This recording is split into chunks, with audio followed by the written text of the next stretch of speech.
Hi everyone, it's Monday.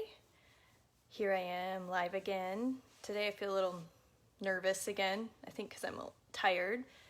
I talk a lot about my energy, I've noticed, and I think that's because it's a big part of what I envision helping you with is your energy and riding the highs and the lows.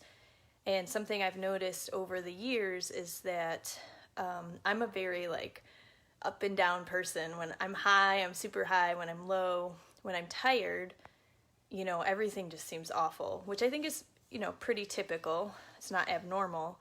But I will make myself little rules to follow. Like if I'm tired, I shouldn't maybe go on Facebook. I shouldn't be scrolling my news feed. I shouldn't be checking the news.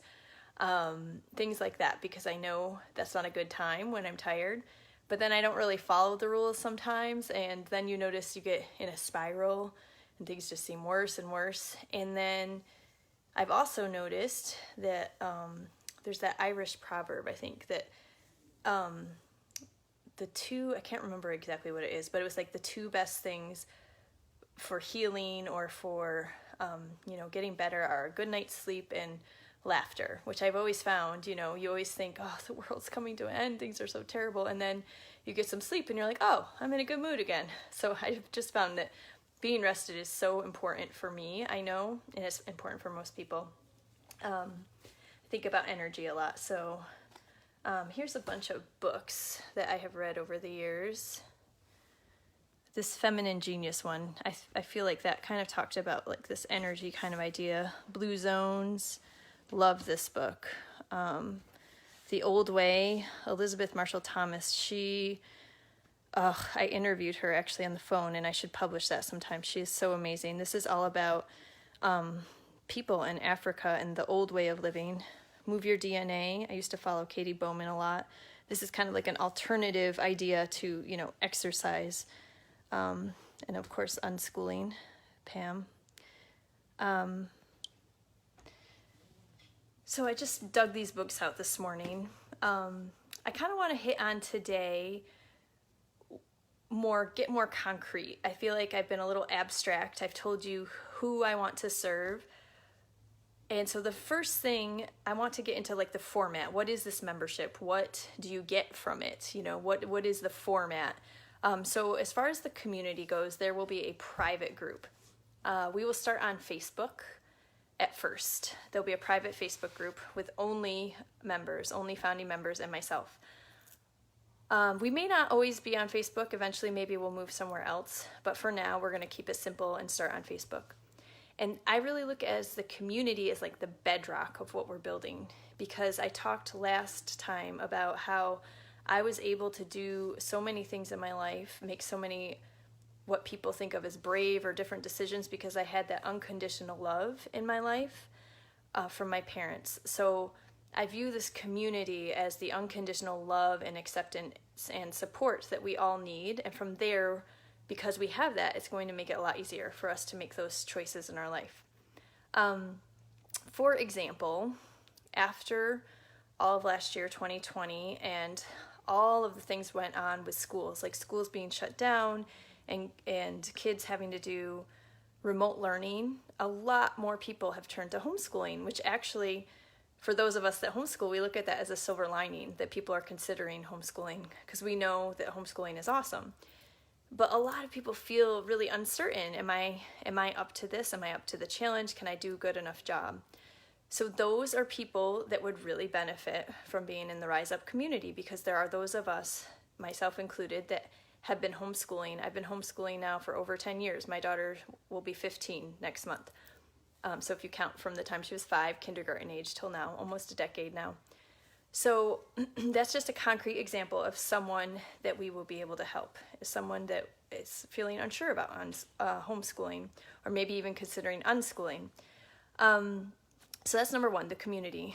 The second thing you will get from being in the Rise Up community is content. I will continue to give you content, and I'm envisioning doing both writing and video. Not that you have to consume both, but so that people that have different learning styles will be able to do whichever they prefer. If they prefer video, they can watch video. If they prefer to read, they'll be able to read. That content is going to include a lot of my perspectives, experiences, and my research at first. And we probably even have some resources within our Facebook group. I can have a tab for resources where my favorite resources for different topics are. So that would be all at your, part of your membership. Eventually, we're going to have more and more amazing community members, and we're going to pool all those resources. So many people will have different experiences, different perspectives, different research, different favorite resources to share. So I envision the content to be, one, my newsletter. I will be sending newsletters to your email, and video. And again, these won't be public. They will only be for people in the community. And it will cover like a lot of different topics because it's an eclectic thing, The thing that unifies the topics, again, is this unplugging from the mainstream. So I look at it as three big categories: unplugging from mainstream education, unplugging from the health system, the mainstream health system, and unplugging from media. Medicine, you could say, instead of health if you wanted. So those are the three areas that I have a lot of experience in. I would also like to talk more about, growing our own food, which actually that could come under health. And then the third thing that will be in our community is some kind of, what we're going to do together as founding members and myself is create a formula for progress. We want to break things down into little steps that are actionable and that are easy to achieve so that you feel good that you're making progress in whatever your goals are. So we have the stories and the experience to inspire us, but then we have this group to hold us accountable, to say, hey, did you do this thing? Did you go out? Did you call a friend and get together with them? Whatever it is that you need to do in your life, that's what we're going to do. And we're going to have a format for that. It might be writing. It might be setting a goal.